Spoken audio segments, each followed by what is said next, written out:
এখন যেই অধ্যায় আসি এটা আপনারা বুঝতেই পারলেন যে এটার বিষয়বস্তু হলো যে তৌহিদে উলুহিয়া এবং তৌহিদে রুবুবিয়া এটা পরিষ্কার করতে গিয়ে জাহিলি যুগের মুশরিক যারা এদেরকে আর আমাদের যুগের নামদারি মুসলমানদের অবস্থার মধ্যে তিনি কম্পেয়ার করেছেন, করে বলেছেন যে তারা তৌহিদের রুবুবিয়ত অন্তত মানত, আমাদের যুগের মুসলমানরা এমনকি একটু আগে আপনারা যা শুনলেন এবং আরও শুনেছেন যে ক্লাসে যেহেতু তাওহীদের সাবজেক্ট পড়া হয় না, তো সেই জন্য অনেক সময় ইসলাম নিয়ে যারা চর্চা করেন তারাও দেখা যাবে যে লা ইলাহা ইল্লাল্লাহর সঠিক অর্থ জানে না। এবং এটা বাস্তব কথা, আমাদের বিভিন্ন ক্লাসে শিক্ষকরাই বলতেন যে তোমরা যে মনে করছো যে অনেক বড় আলিম হয়ে গেছো, কিন্তু তোমাদেরকে যদি বলা হয় যে তোমরা লা ইলাহা ইল্লাল্লাহর অর্থ বলো, শর্ত বলো, অথবা ইসলামের সংজ্ঞা দাও, তাইলে যে তোমরা পারবে না। আসলে বাস্তব ঘটনা তাই, যেহেতু শাস্ত্রীয়ভাবে এইভাবে আমাদের একাডেমিক এই পড়াগুলো নাই, তো সেই জন্য তৌহিদের জ্ঞান আমাদেরকে নিতে হবে। তৌহিদ এর ঘরানা আলেমদের কাছ থেকে যারা তৌহিদ শিখেছে, বিশেষ করে মিডিল ইস্টে, আরও বিশেষ করে সৌদি আরবের, আরও বিশেষ করে ইসলামিক ইউনিভার্সিটিতে যারা এসে লেখাপড়া করেছেন। এবং এখানে প্রত্যেকটা ফ্যাকাল্টিতে যার যেটা বিষয় আছে, ফিকহের শরিয়তে ফিকহের উপর প্রাধান্য আছে, হাদিসের মধ্যে হাদিস ফ্যাকাল্টিতে হাদিসের প্রাধান্য আছে, কোরআন ফ্যাকাল্টিতে কোরআনের প্রাধান্য, তাফসিরের প্রাধান্য আছে, দাওয়া উসুলুদ্দিনের ফ্যাকাল্টিতে আকিদার প্রাধান্য বেশি আছে, ভাষা ফ্যাকাল্টিতে আরবি ভাষা সাহিত্যের প্রাধান্য বেশি আছে, কিন্তু প্রত্যেকটা ফ্যাকাল্টিতে কিন্তু তাওহীদ আছেই আছে। এমনকি মৌলিক প্রত্যেকটা বিষয় সবটাতেই আছে, ওটাতে কোনোটাতে কোনোটা বেশি, কোনোটাতে কোনোটা কম। তো তাওহীদের উপরে আকিদার উপরে গুরুত্ব কিন্তু গুরুত্বের দিক থেকে খুব বেশি গুরুত্ব দেওয়া হয়, এটাই তাদের মূল টার্গেট। এবং তারা মূলত বিভিন্ন দেশ থেকে এই যে ছাত্রদেরকে বাছাই করে নিয়েই আসে, তাদের মূল টার্গেটটা হলো অন্তত আকিদাটা সঠিক হোক। এবং বড় বড় আলিমরা দাওয়াতি ক্ষেত্রে আমাদেরকে যখন বুঝান, তখন তারা এটাই বলেন যে তুমি একটা মানুষকে আগে জাহান্নামের অন্ধকার থেকে নিয়ে আসো, এরপরে কোনটা উত্তম, কোনটা অনুত্তম, কোনটা আরও বেশি তার মান বৃদ্ধির জন্য উপকারী, মুসলিম মিল্লাতের ঐক্য আসবে কোথায়, হাদিসগুলোর উপর আমল হবে সবার মানে একই সাথে, এটা পরে দেখো, আগে ওই মানুষটার ইমান বাঁচাও। কারণ মুসলিম সমাজ হয়ে আজকে আমাদের মধ্যে ইসলামের মূল ক্যাপিটাল, মূল পুঁজি নেই, মূল পুঁজি হারা অবস্থায় আমরা ব্যবসা করে যাচ্ছি, নিজেদের স্বপ্নের জগতে আমরা ঘুরে বেড়াচ্ছি যে হ্যাঁ আমার এত লাভ হলো, আমি এত বড় ক্রেডিট অর্জন করেছি, অথচ পুঁজি নেই। পুঁজি হলো আকিদা। এবং এখানে আপনারা পড়েছেন যে তারা এতেকাদ নাম দিয়ে যেটাকে তারা বুঝতো, ওই বুঝের মধ্যেও তারা কি করতো, তাওহীদের রুবুবিয়তটাকেই তারা শীর্ষে রাখতো। এবং আল্লাহ যে স্রষ্টা, আল্লাহ রিজেক দাতা, এটাকে তারা কিন্তু পূর্ণমাত্রায় আয়ত্ত করে রাখতো। বরং আরেকটা কথা আছে এক পয়েন্ট বেশি, সেটা হলো যে বিপদের সময় তারা আল্লাহ রব্বুল আলমিনকেই একনিষ্ঠতা সহকারে ঐকান্তিকতার সাথে আল্লাহকে ডাকতো, মানে আল্লাহর কাছেই সাহায্য চাইতো। যেখানে আজকালকার মুসলমানরা কঠিন বিপদে পড়লে গায়রুল্লাহকে আরও ডাকে, গায়রুল্লাহকে ডাকে। এই মক্কাতে তওয়াফ করতে গিয়ে একজন বলতেছে আল্লাহকে ডাকতেছে, আল্লাহকে ডাকতেছে। তার সাথে যারা সব সময় তো বন্ধু বান্ধব থাকে একই মনোমাইন্ডেড না, তো তার সাথে ওটা বলতেছে এত বেশি এখনো আল্লাহকে ডাকতেছিস মানে, আব্দুল কাদের জিলানীকে কখন ডাকবি? তো ও বলছে যে এখন পর্যন্ত আমি নর্মাল কেসের মধ্যে আসি, স্বাভাবিক জিনিসের মধ্যে আসি, যে আমার একটু অসুখ বিসুখ আছে এটাকে সারিয়ে দেওয়ার জন্য, অথবা আমার একটা প্রমোশন ইনক্রিমেন্টের দরকার আছে এটা বলতেছি। তো তাইলে কখন ওনাকে ডাকবি? বলতেছে জিলানি সাহেবের ডাক তখন পড়বে যখন জটিল বিষয় আসবে। উদাহরণস্বরূপ কারো ক্যান্সার হয়ে গেছে, চিকিৎসা পাচ্ছে না সারা দুনিয়া ব্যাপী, কারো বিয়ে ধরা দিচ্ছে না, কারো বিয়ে হয়েছে সন্তান হচ্ছে না, তো সে বুঝাতে চাচ্ছে যে এই ধরনের কঠিন জায়গায় গিয়ে আব্দুল কাদের জিলানিকে ডাকবে। আর আল্লাহ রব্বুল আলমিন হলেন সহজ সহজ জায়গায় সমাধান দেওয়ার মালিক, আর কঠিন জিনিসের মালিক হলেন জিলানি। এটার কারণ কি? এটার কারণ হলো শিয়ারা যেমন মূলমন্ত্র বানায় রাখছে যে জান্নাতের স্রষ্টা আল্লাহ, কিন্তু জান্নাতের চাবি ইমাম হুসাইনের হাতে। তো ঠিক তদ্রূপ মুসলমানদের মধ্যেও এই প্রথা, এই কথা চালু আছে যে ওরা বলে যে জান্নাতের স্রষ্টা আল্লাহ, কিন্তু জান্নাতের চাবি আল্লাহ নবী সাল্লামের হাতে। এটা একদল বলে আর কি, যারা ওই নবী সাল্লামকে কেন্দ্র করে বাড়াবাড়ি করে। কিন্তু আরও আশ্চর্যের বিষয় হলো একদল এটাই বিশ্বাস করে যে এগুলো সব কিছুর চাবিকাঠি আব্দুল কাদের জিলানির হাতে। এই জন্য তারা নিজেরা এটার উপর কবিতা রচনা করেছে যে আলম মে হ্যায় হর শে পর হ্যায় কবদা গৌসে আজম কা। বলছে যে এই জগতের প্রত্যেকটা জিনিসের উপরে কবজা মানে কি, ক্ষমতা এবং পাওয়ার, এটা চলে কার? বলছে গৌসে আজম নাম দিয়েছে কার? আব্দুল কাদের জিলানির। এবং আপনারা জানেন যে মহাখালীতে গৌসে আজম মসজিদ আছে, ইরাক থেকে সেটা অনুদান নিয়ে করা হয়েছে। যিনি করেছেন আমি আর নাম নিচ্ছি না, এবং এখানে প্রতি সপ্তাহে শুক্রবার দিনে মানুষকে গিফট করা হয়, মানুষকে আদর আপ্যায়ন জানানো হয়। মূল টার্গেট হলো মানুষের ঈমান নষ্ট করা। মানুষ আল্লাহমুখী না হয়ে আরশে আজিমের যিনি উপরে আছেন আল্লাহ, তার প্রতি মুখাপেক্ষী না হয়ে মানুষ যাতে বাবাদের প্রতি মুখাপেক্ষী হয়, কবরের প্রতি মুখাপেক্ষী হয়, এবং অলিয়া উলিয়াদের নাম দিয়ে যে ধোঁকা এখানে আসবে আলোচনার মধ্যে, যে তারাও একই প্রশ্ন করেছে মোহাম্মদ আব্দুল ওয়াহাব রাহিমউল্লাহকে, যে আপনি কি আল্লাহর অলি বিশ্বাস করেন না? উনি উত্তর দিয়েছেন যে হ্যাঁ, অলি তো বিশ্বাস অবশ্যই করতে হবে। সূরা নামলের মধ্যে আল্লাহ, সূরা ইউনূসে আল্লাহ নিজেই বলেছেন, আল্লাহ ইন্না আউলিয়া আল্লাহ লা খাউফুন আলাইহিম ওয়া লা হুম ইয়াহজানুন আল্লাযীনা আমানু ওয়া কানু ইয়াত্তাকুন। ৬২ এবং ৬৩-তে আপনারা পেয়ে যাবেন যে আল্লাহ রাব্বুল আলামিন অলি যারা, তাদের কোনো ভয় নেই, তাদের কোনো শঙ্কা নেই। আর তারা কারা? যারা ইমানদার এবং যারা তাকওয়াদার।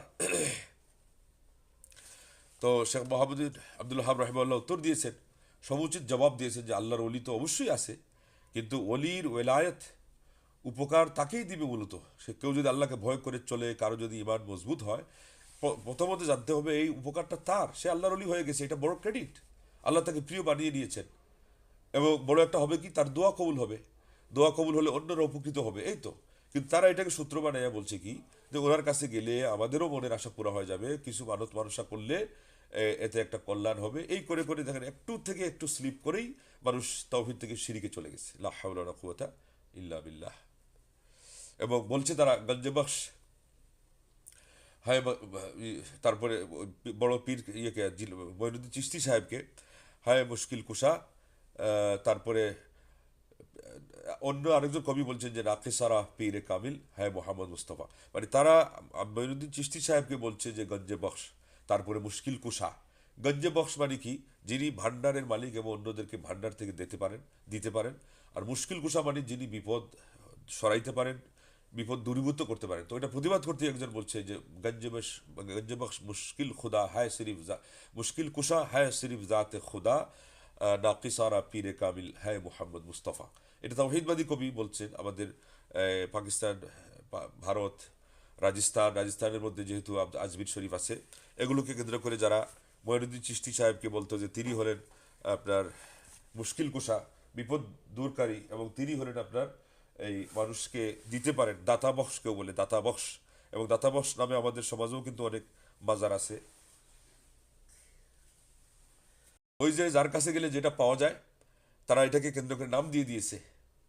এবং দুই দুই বছর আগে, বেশ থেকে বেশ হবে, ময়মনসিংহে একটা পুকুরের খবর আপনারা পেয়েছেন, যে ওই পুকুরের সকল ঘোলা পানি মানুষ নিয়ে চলে আসতেছে, জমজমের চেয়ে আরও বেশি দামি মনে করে। কেন?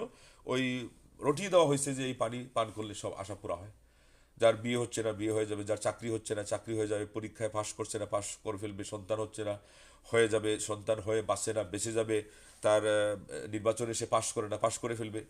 এবং নির্বাচনের সাথে আমাদের মানে ভালোই, যারা মোটামুটি বৎসরের অন্যান্য সময় একটু ইমানদারি দেখায়, ওমরাও করে, হজও করছে কয়েকবার, তারাও কিন্তু নির্বাচনকে কেন্দ্র করে ওই মাজারে যাওয়া এটা একটা ফ্যাশন বানিয়ে ফেলেছে। যার যার আকীদা অনুযায়ী বিধান সেটাই হবে। কিন্তু এটা আপনারা দেখেছেন, বিশেষ করে সিলেটে শাহজালাল মাজারে সবাই ঘোষণা দেওয়া, কোনো কিছুর সিদ্ধান্ত নেওয়া, সেখান থেকে তারা মনে করছে নিতে হবে। কেন? এরা সূত্র আসছে কোথার থেকে? তারা মনে করে যে মাজারে গিয়ে কোনো একটা কাজ করলে এটার মধ্যে বরকত হয়। তো এই যে বরকতের বিশ্বাসটা, এটা আপনি নিবেন কোত্থেকে? ইসলামে না থাকলে আপনি নিজের থেকে নিবেন কিভাবে? আল্লাহ নবী সাল্লামের সময় সাহাবি বললেন না যে আমি মানত করেছি যে ওই জায়গায় আমার একটা পশু দিব। তো নবী সাল্লামের সাহাবি যেহেতু, এখন উনি পশুটা জবাই করবেন অবশ্যই আল্লাহর নামে এবং বিসমিল্লাহ আল্লাহ আকবার বলে। কিন্তু আল্লাহ নবী সাল্লাম কি শর্ত বেঁধে দিলেন? বললেন যে এখানে কি জাহিলি যুগে কোনো মূর্তি পূজা হইতো? জাহিলি যুগের লোকজন কি এখানে গিয়ে এই তাদের গায়রুল্লাহর নামে কোনো কিছু দিত? বলে না। বলে তাইলে তুমি তোমার মানত পুরা করো। তার মানে কি? যদি উনি বলতেন যে জাহিলি যুগের লোকজন সেখানে এরকম কিছু করতো, আল্লাহ নবী সাল্লাল্লাহু আলাইহি ওয়াসাল্লাম মানা করতেন। কোন সাহাবী, কোন মানুষটাকে মানা করতেন? যিনি জাহিলি যুগের মতো গায়রুল্লাহর নামে জবাই করতে যাচ্ছিলেন না, তিনি যাচ্ছিলেন আল্লাহর নামে জবাই করতে। কিন্তু আল্লাহ নবী সাল্লাল্লাহু আলাইহি ওয়াসাল্লাম জাহিলি যুগের যেখানে শিরিক হয় ওই জায়গায় যেতে মানা করেছেন। কারণ কেন? গেলে তো শিরিকের সাথে মিল হয়ে গেল। আর আরেকটা হলো যে বাহ্যিক মিলই নয়, সাধারণত এগুলো জায়গাতে গেলে কি হয়ে যায়, মানুষের মনের ভিতরে ছিলা, যেটা হলো ইমান এবং আমলকে বোঝায়, এটা অন্য কোনো জিনিসকে বোঝায় না। কিন্তু আমাদের লোকজন এখান থেকে দলিল নিয়ে নিছে যে হ্যাঁ, আল্লাহ রাব্বুল আলামিন নিজেই বলছেন যে ওসিলা তোমরা অন্বেষণ করো, তো অতএব এই ওসিলা এর কথা জায়েজ, তো জায়েজ কোরআনে এসে গেছে। লা হাওলা ওয়ালা কুওয়াতা ইল্লা বিল্লাহ। না, এটা হলো আপনার সূরাটা বলতেছি 35 নম্বর আয়াত, এবং সূরা হলো মায়দা, সূরা মায়দার 35 নম্বর আয়াত। আর ওটা হলো তারা বলে যে ইয়া আইয়ুহাল্লাযীনা আমানু তাকুল্লাহ ওয়া কুনু মা'আস সাদিকিন। ওইটাও একটা আয়াত আছে যে তোমরা আল্লাহকে ভয় করো এবং সত্যবাদীদের সাথে হয়ে যাও।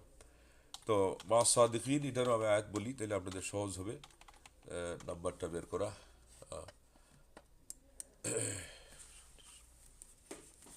119 আয়াতটা পেয়ে গেলাম আমরা, 119, এবং সূরাটা আমরা এখন বলবো সূরা তওবাহ, সূরা তওবার 119। হ্যাঁ, ঠিক আছে, তাইলে এটা মিল আছে। তোমরা আল্লাহকে ভয় করো আর সত্যবাদীদের সাথী সঙ্গী হয়ে যাও। এখানে অর্থ ছিল নিজে সত্যবাদী হওয়া, সৎপথের প্রতীক হওয়া, এবং ইমানদার হওয়া, আমলদার হওয়া, তাকওয়াবান হওয়া, আর সেই সাথে বন্ধু হিসাবে সৎ বন্ধুকে বাছাই করা, চয়ন করা। আল্লাহ নবী সাল্লাল্লাহু আলাইহি ওয়াসাল্লাম যেটা বলছেন, সৎ বন্ধুর উদাহরণ হলো আতর বিক্রেতার ন্যায়। কিন্তু এটার তারা ভুল ব্যাখ্যা করে কি করছে, পীর মুরিদি জায়েজ করছে। পীর মুরিদি জায়েজ করতে গিয়ে ওই কনসেপ্টটাই তারা এখানে এটাকে প্রমোট করছে, এবং এটাকে মুসলিম সমাজে এস্টাবলিশ করে ফেলেছে যে আল্লাহ পাইতে গেলে মাধ্যম লাগবেই। শেষ পর্যন্ত এটার সাথে আরও দুইটা আরও বিভ্রান্তিকর মূলমন্ত্র যুক্ত করেছে। একটা হলো যার নাই পীর তার নাই শির, আরেকটা হলো যার নাই পীর তার পীর শয়তান। নাউজুবিল্লাহ। তো এই জন্যে এখানে মোহাম্মদ আব্দুল ওয়াহাব রাহিমাহুল্লাহ অত্যন্ত জোরালোভাবে তিনি এই বিষয়টার উপর ফোকাস করেছেন যে তাওহীদ রুবুবিয়্যাত রুবুবিয়্যাই ওই সময়কার লোকজন এটাকে মানার পাশাপাশি তারা আল্লাহ রাব্বুল আলামিনকে, যদিও এখানে এটাকে খুব বেশি সবিস্তারে উল্লেখ করেন নাই, কিন্তু অন্য কিতাবে তিনি সেটা নিয়ে এসেছেন, বিশেষ করে কিতাব তাওহীদের মধ্যে, যে তারা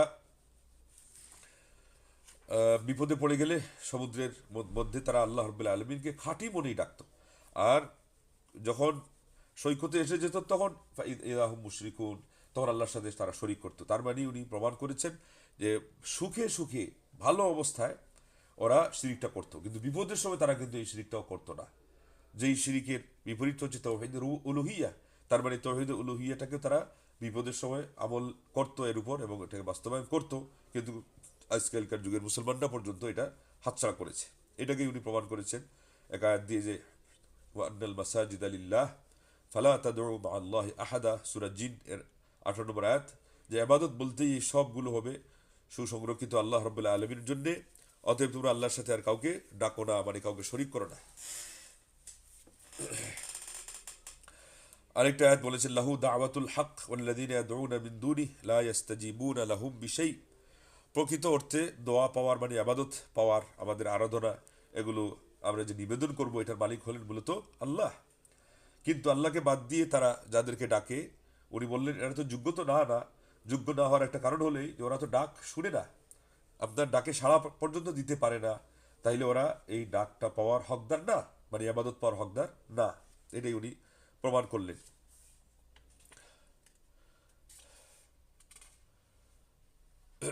তারপরে উনি ব্যাখ্যা সহকারে এখানে এতটুকু আসছে যে ওরা কিন্তু নবী সাল্লাল্লাহু আলাইহি ওয়াসাল্লাম যাদের সাথে যুদ্ধ করেছেন, এরা সকল দোয়া, প্রার্থনামূলক ইবাদত, মানত মানসা, জবাই করা, বিপদে আর্তনাদ করা, এই সবগুলো কিন্তু ইবাদতেরই প্রকার। এগুলো তারা কিন্তু আল্লাহ রাব্বুল আলামিনের উদ্দেশ্যেই ব্যয় করতো, নিবেদন করতো। তার মানে অনেকটাই উদাহরণ সহ বাস্তবে তাওহীদের আমল তাদের মধ্যে কিন্তু ছিল। আর রুবুবিয়া এটা তো ছিলই, শুধুমাত্র তারা উলুহিয়াতের মধ্যে শিরিক করছে এক জায়গায় গিয়ে, সেখানে হলো যে মাধ্যম বানাইছে। অতএব লা ইলাহা ইল্লাল্লাহর অর্থটাও উনি বললেন যে আজকের যুগের মানুষ অবশ্য তারা বেশি জানতো কিভাবে, যে লা ইলাহা ইল্লাল্লাহ এর প্রতি আহ্বান করা হলে তারা আশ্চর্যান্বিত হয়ে বলতো আজআল আল আলিহাতা ইলাহান ওয়াহিদা ইন্না হাযা লাশাইউন উজাব। আমরা তো মানত করতেছি, এগুলো তো আল্লাহর জন্য করতেছি, মাঝে মধ্যে কারো আশা পুরো হওয়ার জন্য এক দেবতার কাছে যাই। কোনো সময় আছে তারা ওখানে আপনার তীর, এগুলো লটারির মধ্যে মতো করে তারা এগুলোর বাজি করতো। তো এটা দিয়ে আমরা ভাগ্য নির্ণয় করি, তারপরে কোনোটা দিয়ে আমরা কোনো কিছু আশা পুরো হওয়ার আমরা কি করি, মাধ্যম মানে মাত্র। তো এটাতে তো আমাদের বিশেষ কিছু আসে যায় না। মনের দিক থেকে আমরা তো আল্লাহকেই একক মাবুদ হিসাবে মেনে রেখেছি, বিভিন্ন বিষয়ে তার বাস্তবায়নও করতেছি। তখনই ইনি এই আয়াত দিয়ে দলিল দিলেন যে তারা এই জায়গাতে আশ্চর্যান্বিত হতো যে শরিক করার ক্ষেত্রে তারা একমত হয় নাই যে না শরিক আল্লাহর সাথে কাউকে করা যাবে না। বাকি তারা আল্লাহ রবুল্লা আলমীর জন্য আবাদতে নিবেদন করত, আল্লাহ রবুল্লা আলমিনের উদ্দেশ্যে তারা আবাদত নিবেদন করত, আল্লাহ রবুল্লা আলমিনের উদ্দেশ্যে তাওহীদের রুবুবিয়তকে তারা 100 একেবারে ফিক্সড রাখত। সেই জন্যে উনি দলিল নিচ্ছেন কোথার থেকে, যে যখন দাওয়াত দেওয়া হলো এককভাবে সকল আবাদতকে শুধুই আল্লাহর জন্য নিরঙ্কুশ করতে হবে, কোনো ক্রমেই সুখে হোক এনার কাছে, দুঃখে হোক ওনার কাছে, লটারির নাম দিয়ে হোক, এই আল্লাহ রবুল্লা আলমিনের হক যেটা তৌহিদ উলুহিয়া সেটার মধ্যে শরিক অন্যকে করা যাবে না। বিপদের সময় তোমরা আল্লাহকে ডাকছো ঠিকই, কিন্তু সুখের সময় কেন আবার সমুদ্র সৈকতে আসলে অন্যকে ডাকো? উনি আল্লাহ নবী সাল্লাল্লাহু আলাইহি ওয়াসাল্লাম যখন আপত্তি করলেন তখনই তারা ওটার উপর অমত জানালো। তো আজকের যুগের মুসলমানদের কাছে আমার মনে হয় আল্লাহ নবী সাল্লাল্লাহু আলাইহি ওয়াসাল্লামের এই দাওয়াত নিয়ে আসলে তারা আপত্তি জানাইতো না, কারণ আজকালকার যুগের মানুষ অনায়াসে সন্তুষ্ট চিত্তে এই জিনিসগুলোকে তারা মেনে নিয়েছে। আর দ্বন্দ্ব যখন হইতো না তখন এটা প্রমাণ হয়ে যেত যে আজকালকার মুসলমানরা ইসলামের উপরে নাই, তাওহীদের উপরে নাই, যেহেতু তারা সবটাকেই সমান্তরালভাবে নিয়ে চলছে। আল্লাহ কেউ কিছু ইবাদত দিচ্ছে, দেবতা মানে দেবতা নাম দিচ্ছে না, গায়রুল্লাহকে তারা ইবাদত দিচ্ছে, বাবার নামে হোক, মাজারের নামে হোক, যে কোনো আপনার কেরামতির নামে হোক, লা হাওলা ওয়ালা কুওয়াতা ইল্লা বিল্লাহ। তো এই জন্য সবিস্তারে বলতে গিয়ে তিনি বললেন, তারা বলে ওয়াকুলুন ইন্না লাতারিকু আলিহাতিনা লিশাইরিন মাজনুন, আমরা কি আমাদের দেবতাগুলোকে ছেড়ে দিব একজন কবি পাগলের কারণে? বাল জা আবিল হাক্কি ওয়া সাদ্দাকাল মুরসালিন, আল্লাহ বলছেন প্রতিবাদ করতে গিয়ে, না না তিনি তো পাগল না, তিনি তো কবি না, তিনি হলেন সত্য নিয়ে এসেছেন এবং তিনি সকল নবী রাসূলদেরকে সত্যায়ন করেছেন, মানে তারা যেমন তাওহীদের দাওয়াত নিয়ে এসেছেন উনি এটাকে বরং সাপোর্ট করেছেন। সূরা সাফাতের 36 এবং 37 নম্বর আয়াতে আল্লাহ রাব্বুল আলামিন এই কথা বলেছেন। এবং এরপরে তাদের যে অজুহাত এটার কথা খণ্ডন করতে গিয়ে বলছে, তারা বলে হা উলাই শুফাআউনা ইনদাল্লাহ, আমরা তো শুধু মধ্যস্থতা হিসাবে এদেরকে গ্রহণ করি। সূরা ইউনূসের 18 নম্বর আয়াত, মা না'বুদুহুম ইল্লা লিয়ুকাররিবুনা ইলাল্লাহি যুলফা।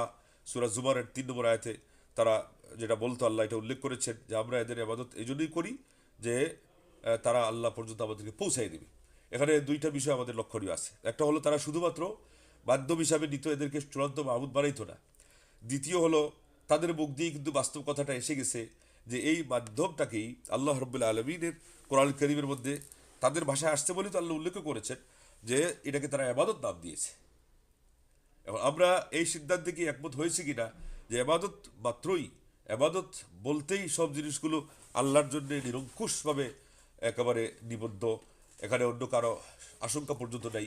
যদি আমরা এটার উপরে একমত হই তাইলে এই যে শব্দটা প্রয়োগ হয় এমন জিনিস এটা গায়রুল্লাহর জন্য হবে না। তাইলে তারা শব্দ প্রয়োগ করছে কোথায়?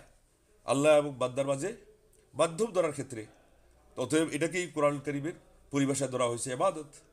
এখন আশ্চর্যের বিষয়, আজকে আমাদের অনেক আরবি শিক্ষিত লোকজনকে এটা বুঝাইতে গেলে আপনি হিমশিম খেয়ে যাবেন। বলছে কোথায় ইবাদত করলাম? বলছে যে আমরা তো ওখানে গিয়ে শুধুমাত্র একটু দোয়া করছি। লা হাওলা ওয়ালা কুওয়াতা ইল্লা বিল্লাহ। এবং কবরে এসে আমাদের অনেকের অনেক কথা আছে, আল আজহার বিশ্ববিদ্যালয়ের ডিনের কথা আছে, আমাদের দেশের শেখুল হাদিসের কথা আছে, আমি নাম হয়তো মেনশন করছি না, যে আতাইতুকা ইয়া রাসূলুল্লাহ। আল্লাহ কোরআনে বলছেন আল্লাহ নবী সাল্লাল্লাহু আলাইহি ওয়াসাল্লাম জীবিত থাকা অবস্থায় কেউ যদি কোনো একটা অন্যায় করে ফেলে আর আল্লাহ নবী সাল্লাল্লাহু আলাইহি ওয়াসাল্লামের কাছে এসে আল্লাহর কাছে সে ক্ষমা চায়, আবার আল্লাহ নবীও ক্ষমা চান। দেখেন আল্লাহ কিন্তু তাওহীদের বিশদ ব্যাখ্যা দিতে কিছুই বাদ রাখেন নাই, সামান্যতম ভুল বুঝাবুঝির অবকাশটাও পর্যন্ত রাখেন নাই। ফাস্তাগফারুল্লাহ ওয়াস্তাগফারালাহুমুর রাসূল, পাপ হয়ে গেছে, এরপরে আল্লাহর কাছে এসে তারা ক্ষমা চাইছে আল্লাহ নবী সাল্লাল্লাহু আলাইহি ওয়াসাল্লামের কাছে এসে। আর নবী সাল্লাল্লাহু আলাইহি ওয়াসাল্লাম যেহেতু জীবিত আছেন সেই জন্য ওনার কাছেও বলছে যে আপনিও আল্লাহর কাছে দোয়াটা করেন যে আল্লাহ যেন আমাকে মাফ করেন। এই জন্য নবী সাল্লাল্লাহু আলাইহি ওয়াসাল্লামের কাছে আসা।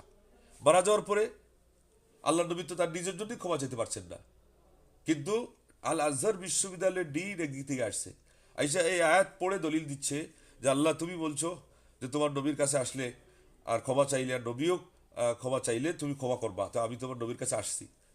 প্রশ্ন হলো আপনি যে আল্লাহ নবী সাল্লাল্লাহু আলাইহি ওয়াসাল্লামের জীবিত থাকার দলিল এসে মারা যাওয়ার পরে দিচ্ছেন, ওহে আজহারের ডিন, আপনার তাওহীদের জ্ঞান কোথায়? মুসলমানদেরও আজকে কোনো একটা আল্লাহর সৃষ্টির আহ, অংশ বাদ যায় নাই, সৃষ্টির কোনো একটা নাম বাদ যায় নাই যেটাকে কেন্দ্র করে তারা বাবা নাম দিয়েছে আর সেটাকে কেন্দ্র করে তারা আল্লাহর সাথে অন্যকে শরিক না করেছে। নাউযুবিল্লাহি মিন যালিক। তথেব আপনারা বুঝতে পারলেন যেই শিরিকটার সবচেয়ে বেশি প্রতিবাদ করা হলো, আজকে সেই শিরিকের মধ্যে মুসলমানরা একেবারে নিমজ্জিত হয়ে গেল, ডুবে গেল। মুসলিম সমাজের আলেম, ইলমের যারা দাবিদার এবং তাদের ধর্মের কর্ণধার, তারা আজকে ডুবে গেল এই শিরিকের মধ্যে। তাইলে মোহাম্মদ আব্দুল ওহাব রাহিমাহুল্লাহর যুগে আপনারা মিলাই দেখেন যে ওনার দাওয়াতটা কী পরিমাণ প্রাসঙ্গিক ছিল। এই আল্লাহর দিনের মধ্যে মুজাহিদ কিভাবে তিনি এটাকে অত্যন্ত সিরিয়াসলি নিয়েছিলেন, কেনই বা নিয়েছিলেন, এটা কতটুকু আপনার দাবি ছিল ওই সময়কার মুসলমানদের ইমান আবার ফিরিয়ে আনার জন্যে, হারানো ধনকে আবার আনার জন্যে, আর সেটাই তিনি উদ্ধার করেছেন। অথচ এই লোকটা দোয়া পাওয়ার পরিবর্তে আজকে অনেকের অভিশাপ পাচ্ছে। এখনও তাওহীদের দাওয়াত আপনারা যদি ঠিক মতো দিতে শুরু করেন, তো অনেকেই আপনাদেরকে আশীর্বাদ এবং দোয়া না জানিয়ে তারাও কি করবে, আপনাদেরকে ভৎসনা করবে এবং বলবে যে আপনি এসে আমাদের সমাজকে বিভক্ত করে ফেলেছেন। অথচ বিভক্ত হলো কিসের মাধ্যমে? বিভক্ত হলো যেদিন লোকজন এই সমস্ত জিনিসের নাম দিয়ে মুসলিম সমাজে শিরিকের কি করেছে, আমদানি ঘটিয়েছে, এটার মাধ্যমে মানুষ এর মধ্যে বিভক্তি আসছে।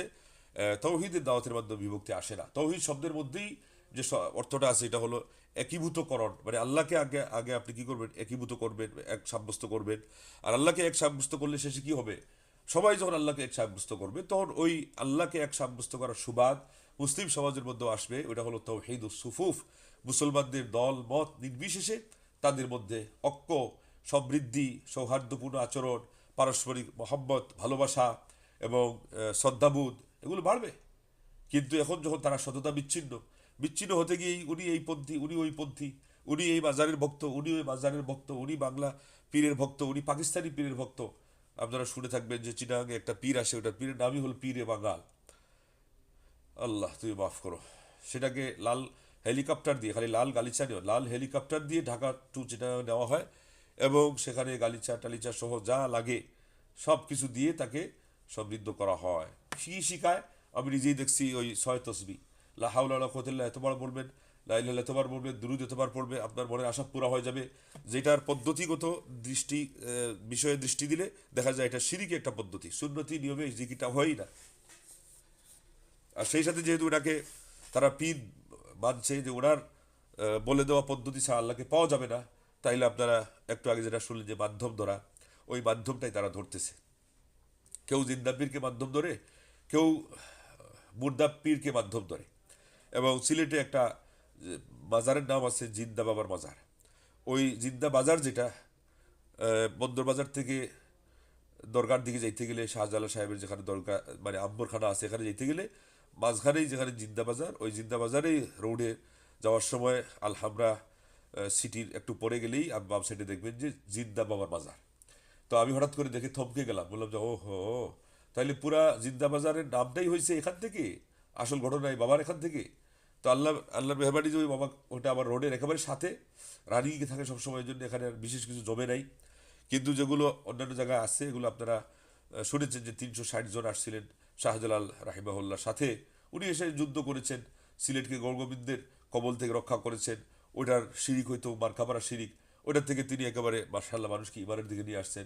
কিন্তু কালক্রমে আল্লাহ রাব্বুল আলামিন আমাদের ইমানের প্রতি সচেতন না হওয়ার কারণে এখন অবস্থা হলো যে আগে গৌরগোবিন্দের মাধ্যমে শিরিক হইতো, কুফরি হইতো, এখন শাহজালাল সাহেব এবং ওনার যে 360 জন ভক্ত ছিলেন, এদের যেখানে সেখানে কিন্তু সিলেট শহরে প্রচুর পরিমাণে বাজার আছে, এগুলোকে কেন্দ্র করে আজকে আবার সেটাই হচ্ছে। তো এটার মূল কারণ হলো এই যে সরিষাতেই ভূত ঢুকানো হলো কি কারণে? যারা আসলেন আমাদেরকে মানুষকে কুফুরির থেকে শিরিক থেকে উদ্ধার করে তাওহীদের পথ দেখাইতে, আজকে তাদের নাম দিয়ে, তাদের অজুহাত দিয়ে, তাদের বাজারকে কেন্দ্র করে আবার সেই শিরিক হয়। হয়টা কি করে? এই জন্যই হয় যে এখানে আবার এত মাদ্রাসা আছে, এত মসজিদ আছে, এত ওয়াজ মাহফিল হয়, সিলেটে প্রচুর পরিমাণে বাতিলের বিরুদ্ধে হুঙ্কার দেওয়া হয়, প্রতিবাদ জানানো হয়। রমজান মাসে হোটেল রেস্তোরাঁ খোলা থাকলে এগুলোতে আমি নিজেও ছোটোকালে শরিক হয়েছি, অনেকটাতে বড় বড় মানে মিছিল হইতো এবং সেগুলোর প্রতিবাদ করা হতো। কিন্তু এই যে বাজারগুলো পড়ে আছে, এখানে যে শিরিক হচ্ছে এটার কিন্তু কোনো প্রতিবাদ হয় না। ওইটাই ওই যে প্রথম ক্লাসে আপনারা শুনেছেন যে শেখ বুঝেইছিলেন যে যখন বলা হলো যে এখানে গায়রুল্লাহকে সেজদা দেওয়া হচ্ছে, কারণটা অনেক নড়ে নাই। আর যখন বলা হলো যে এখানে একজন মহিলার ইজ্জত নিয়ে টানা হেঁচড়া করা হচ্ছে, তখন সবাই খড়গহস্ত হয়ে গেল। কেন? এটার তুলনায় ওইটা কি আরও গুরুত্বপূর্ণ ছিল না? গুরুত্বপূর্ণ ছিল, কিন্তু দেখতে দেখতে আমাদের মানুষ হয়ে গেছে। অথচ আল্লাহর অধিকার, আল্লাহ নবী সাল্লাল্লাহু আলাইহি ওয়াসাল্লামকে কি আসছে? আমাদের নবী সাল্লাল্লাহু আলাইহি ওয়াসাল্লাম সবচেয়ে বেশি সহনশীল ছিলেন, তার রাগকে সবচেয়ে বেশি তিনি সম্বরণ করতে পারতেন, তার নিজের জন্য কোনোদিন তিনি অ্যাকশন নিতেন না, কিন্তু তাকে তার উপর আঘাত হানলেও নবী চুপ থাকতেন সাল্লাল্লাহু আলাইহি ওয়াসাল্লাম। কিন্তু যখনই আল্লাহর অধিকারের উপর কোনো কথা আসতো, হাদিসে কি আসছে যে পৃথিবীতে এমন কোনো মানুষ ছিল না যে আমার নবী সাল্লাল্লাহু আলাইহি ওয়াসাল্লামের চেয়ে আরো বেশি রাগান্বিত হতো, আমার নবী সাল্লাল্লাহু আলাইহি ওয়াসাল্লামের চেয়ে আরো বেশি প্রভাবিত হওয়ার কেউ ছিল না। তিনি সবচেয়ে বেশি প্রভাবিত হতেন, রাগান্বিত হতেন ক্ষিপ্ত গতিতে, এবং আল্লাহ নবী সাল্লাল্লাহু আলাইহি ওয়াসাল্লাম একেবারে বিদ্যুৎ বেগে সেখানে প্রতিবাদ করার জন্য তিনি দাঁড়িয়ে যেতেন, এবং তার জীবনপণ তিনি সেই জায়গায় চ্যালেঞ্জ এর মোকাবেলা করে তিনি সেটাকে কি করতেন, প্রতিহত করার জন্যে সব কিছু আল্লাহ নবী সাল্লাল্লাহু আলাইহি ওয়াসাল্লাম ব্যয় করতেন, চেষ্টার সর্বোচ্চটা ব্যয় করতেন। আমরা যদি তার উম্মত হই, আমাদেরকেও তাওহীদের ক্ষেত্রে এই পরিমাণে সোচ্চার হতে হবে, এবং আমাদের যত দাওয়াতি ক্ষেত্রে ধর্মীয় অনুভূতি আমরা দেখাই, সব কিছুর ঊর্ধ্বে দেখাইতে হবে আল্লাহ রাব্বুল আলামিনের অধিকারের ক্ষেত্রে, আকীদার ক্ষেত্রে। এবং এখান থেকে আমরা বুঝতে পারলাম যে আমাদের মধ্যেও কোনো কোনো মাসাইল নিয়ে আমরা যে অনেক সময় খুব বেশি ব্যস্ত হয়ে যাই, অথচ ওই সমাজে এখনও তাবিজ তোয়ারের শিরিক আছে, পীর ধরার শিরিক আছে, মাজার কেন্দ্রিক নানাবিধ শিরিক আছে, ওগুলো এখনো চলছে। এমন অবস্থায় আমাদের এটা বুদ্ধিমানের কাজ নয়। বুদ্ধিমানের কাজ হলো ওইটার গুরুত্ব বেশি দিতে গিয়ে এটাকে তুলনামূলক বলা দরকার আছে, যেটা সামনে এসে যাবে যে কোনো অন্যায় একটা মাকরুহ কাজকেও আপনি বলবেন, বিশদভাবে বলবেন, কিন্তু গুরুত্ব দিতে গিয়ে, সময় দিতে গিয়ে প্রায়োরিটির একেবারে শীর্ষে রাখবেন কোনটা, আল্লাহর অধিকার, আর ওইটারই নাম হলো শাস্ত্রীয় দিক থেকে তাওহীদ, এটার অপর নাম ঈমান, এটার অপর নাম আকীদা, এটার আরেকটি পরিভাষা হলো উসুলুদ্দিন। আল্লাহ পাক আমাদেরকে বুঝার তৌফিক দান করেন। এবং শেখ মোহাম্মদ আব্দুল ওয়াহাব রাহিমাহুল্লাহ তার বইয়ের মধ্যে যে ইনি এই কথাটা সুস্পষ্ট করার প্রয়াস খুঁজেছেন, কোরআনের দলিল দিয়ে, আয়াত দিয়ে আমরাও যেন এই কথাটা বুঝতে পারি, এবং প্রসঙ্গ আসলে আমাদের সমাজেও দাওয়াতি ক্ষেত্রে আমরা যেন এই বিষয়টাকে এইভাবেই হাইলাইট করতে পারি, তাহলে আজকের যুগের মানুষ বুঝতে পারবে যে না, আমরা দাবিতে মুসলমান হওয়া সত্ত্বেও কীভাবে শিরিকের মধ্যে ডুবে আসি, এবং আগের যুগের মক্কার মুশরিকরাও যেই জায়গাতে শিরিকটা করতো না, আমাদের অনেকের কি হয়ে গেছে, সেই জায়গাতেই শিরিক হয়ে যাচ্ছে। ওই যে আপনারা শুনলেন যে ওখানে গিয়ে বলছে যে কেউ ফিরে না খালি হাতে খাজারে তোর দরবারে, আবার ব্যাখ্যা সহকারে বলে আল্লাহর দন নবীকে দিয়ে আল্লাহ গেলেন গায়েব হইয়া, আল্লাহর দন নবীকে দিয়ে আল্লাহ গেলেন গায়েব হইয়া, নবীর দন বাবাকে দিয়ে নবী গেলেন গায়েব হইয়া, আবার বাবার দন খাজাকে দিয়ে বাবাও গেলেন গায়েব হইয়া। এখন কি খাজা সব কিছু নিয়ে বসে আছে আজমিরে, কেউ ফিরে না খালি হাতে খাজারে তোর দরবারে, লা হাওলা ওয়ালা কুওয়াতা ইল্লা বিল্লাহ। তো এই জন্যই উর্দু ভাষায় আমাদের অনেক জিনিস খণ্ডাতে হয়, কেননা উর্দু ভাষায় তারা এগুলো বলে দিয়েছে। তারা বলে দিয়েছে যে बिलादुल्लाह मुल्की तहता हुक्मी से है जाहिर आलम में हर शय पर है कब्जा गौस आजम का। বলছে আল্লাহ রাব্বুল আলামিনের এই পুরা জগৎটা হলো আমার রাজত্ব, পুরা জগৎ জুড়ে আমার রাজত্ব, সে নিজে বলতেছে, বাবা হয়ে তার ভাষায় বলতেছে, আর আমার নির্দেশে পুরা দুনিয়া চলে। গায়রুল্লাহ, গায়রুল্লাহ, ওই যে খাজা যে সে বলতেছে। এরপরে বলতেছে আবার জি, এখন চলে যাচ্ছে আর একটু দূরে, যে আমি কার খেলাফতি পেয়ে এটা করতেছি, যে আব্দুল কাদের জিলানির। আর এত পাওয়ার কেন হলো, যে আলম মে হর শয় পর হ্যায় কবদা গৌসে আজম কা, যে এই পৃথিবীর প্রত্যেকটা জিনিসের মধ্যে ক্ষমতা আছে কার, আব্দুল কাদের জিলানির। সেটা বলতে গিয়েও তার নাম দিয়েছে গৌসে আজম, নাউযুবিল্লাহ মিন যালিক। যেহেতু তারা ওনাকে কি বলে, গৌসে আজম বলে। গৌসে আজমের শব্দের অর্থ হলো মহা ত্রাণদাতা, ত্রাণদাতা, বিপদ মুক্তি দাতা, মুক্তকারী। তো বিপদ মুক্তি কে করবেন? বিপদ মুক্তি মালিক আল্লাহ। এখানে সামান্যতরও তো গায়রুল্লাহর কোনো সুযোগ নেই, অথচ দিয়ে তো দিয়েছে, দিয়ে আবার ওনাকে গৌসে আজম নাম দিয়েছে। এবং সেটাকে পাকাপোক্ত করার জন্য তারা মেরাজের রাতে একটা ঘটনাও তারা বানাই রাখছে, যে মেরাজের রাতে আল্লাহ নবী সাল্লাল্লাহু আলাইহি ওয়াসাল্লাম হাঁটতেছিলেন নাকি, এবং সেখানে গিয়েও আরও কত কিছু বানাইছে, যে উনি দেখলেন যে জুতা আছে, সেটি জিজ্ঞাসা করলে জানা গেল যে এই জুতাটা হলো আব্দুল কাদের জিলানী সাহেবের। তো কী ব্যাপার, ওনার জুতা আল্লাহ নবীর আগে চলে আসলো, মানে উনি আগে চলে আসছেন। আবার তারাই বলে যে সিদরাতুল মুনতাহায় গিয়ে জিবরিল যখন অপারগ হয়ে গেলেন, তখন জিলানী সাহেব এসে তার ঘাড় পেতে বললেন যে আপনি আমার এখানে আরোহণ করেন, আমি আপনার বংশধর, আপনার নাতি, আমি এসে গেছি, আমার আপনাকে বাহন সেজে আল্লাহ পর্যন্ত। আল্লাহ এবং আল্লাহ নবী সাল্লাল্লাহু আলাইহি জিলানী হাঁটতেছেন, এটা এখন মানে হয়ে গেছে, এনজয়েবল একটা পার্ক আর কি। তাদের যে উপস্থাপনা দেখেন, হাঁটতেছেন, তোর মধ্যে আবার হঠাৎ করে আল্লাহ রাব্বুল আলামিনেরই দেখেন অবস্থা। এই দেখেন বলতেছে আল্লাহর পা নাই। আমরা যখন বলি যে আমার আল্লাহর পা আছে, কোনো তুলনা নাই, কারণ পায়ের কথা আল্লাহ কোরআনে উল্লেখ করেছে। শাক, যদিও শাক বলেছেন নলাটা বলবেন, ওরা বলছে যে না, পা নাই। আবার একদিকে বলে যে নামাজের সময় তার আল্লাহর কুদরতি পায়ে সেজদা দেয়। এখানে বলতে বলতে কি বলতেছে যে আল্লাহ রাব্বুল আলামিনের পাটা পিছলে গেল, আল্লাহ রাব্বুল আলামিনের পা স্লিপ করলো। তো তখন জিলানি সাহেব কি বললেন? জিলানি সাহেব বললেন যে আপনি আমার হাত ধরেন। এখান থেকে তার নাম হয়ে গেছে পিরানে পীর দস্তেগীর। দস্তেগীর ফার্সি শব্দের অর্থ হলো হাত, যার হাত ধরা হয় বিপদে পড়ে গেলে।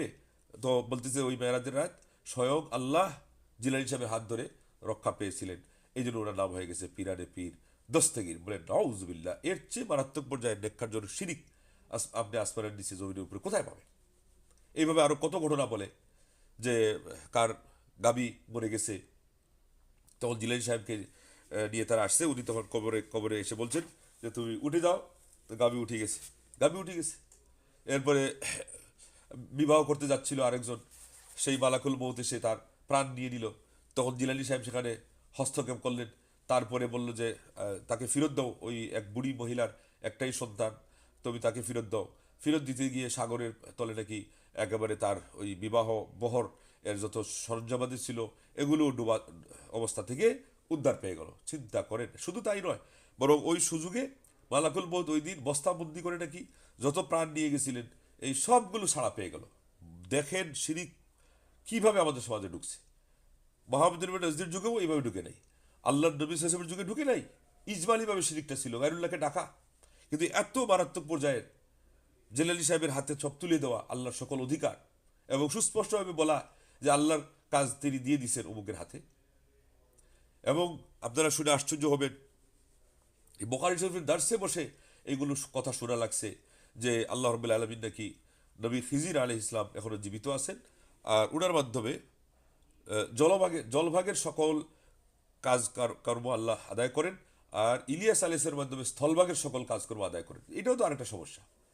এটাকে যদি মাধ্যম নাও ধরা হয়, কিন্তু বিশ্বাস করা হয় যে ইলিয়াস নবী জীবিত আছেন, খিজির আলাইহিস সালাম জীবিত আছেন, এটা কি আকিদা বিশ্বাস হলো? এবং আল্লাহ রাব্বুল আলামিনেরও ওই যে ওই ইনাদেরকে উজির নাজির যেরকম ধরা লাগে, মন্ত্রী মিনিস্টার ধরা লাগে, এরকম কিছু ছাড়া যেন আল্লাহর হচ্ছে না।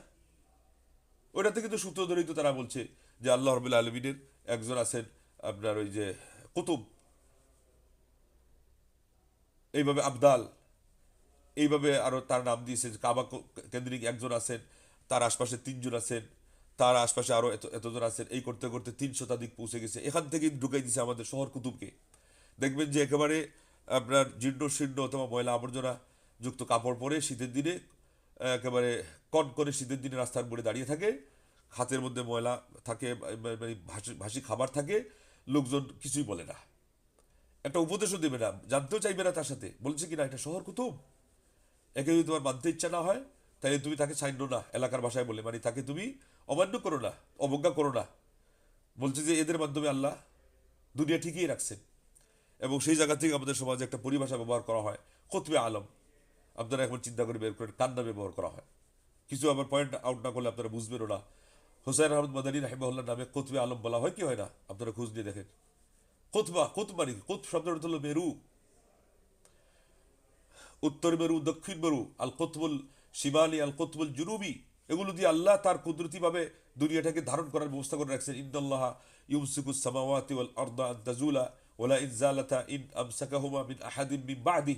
আল্লাহ আসমান জমিনকে তিনি আটকিয়ে রাখেন, তিনি যদি না রাখেন তাইলে এরপরে কে এটাকে টিকিয়ে রাখবে? এখানে আল্লাহর কারো ফিরিস্তাকেও মাধ্যমের কথা উল্লেখ করেন নেই।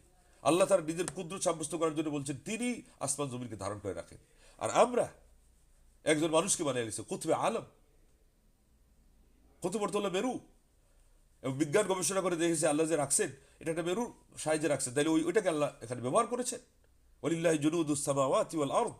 আসমান জমিনের বাহিনী আল্লাহর, যেখানে তিনি ফিরিস্তা ব্যবহার করার ইচ্ছা করছেন, যেখানে কুদরতি কায়দায় একেবারে এইভাবে রেখে দিয়েছেন।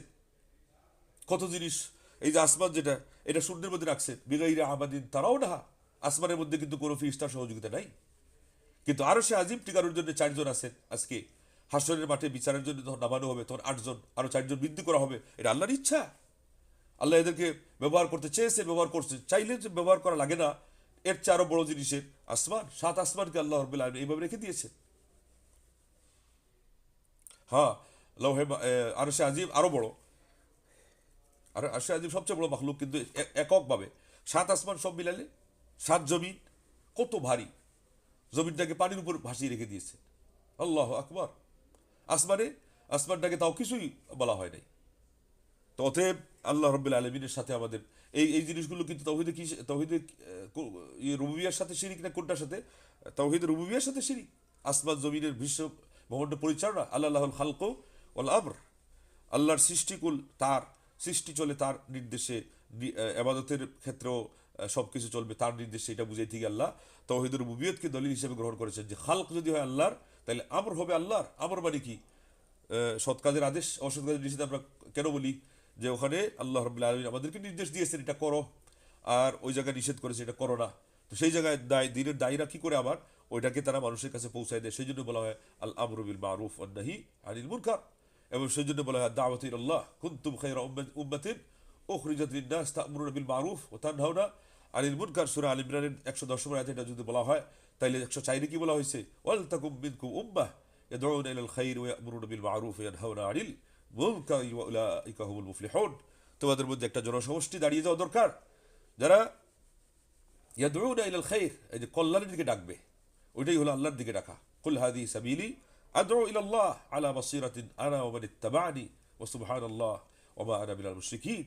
এটাই আমার পথ এবং আমার অনুসারীদেরও একই পথ হবে, যে শুধুমাত্র আল্লাহর দিকে আহ্বান করা। এই জন্যে আমাদের প্রত্যেকের দাওয়াহ ইলাল্লাহ এটার প্রতি ফোকাস করা দরকার। যেমন তাওহীদের অধিকার আমরা জানলাম, এটা আল্লাহর জন্য নিরঙ্কুশ।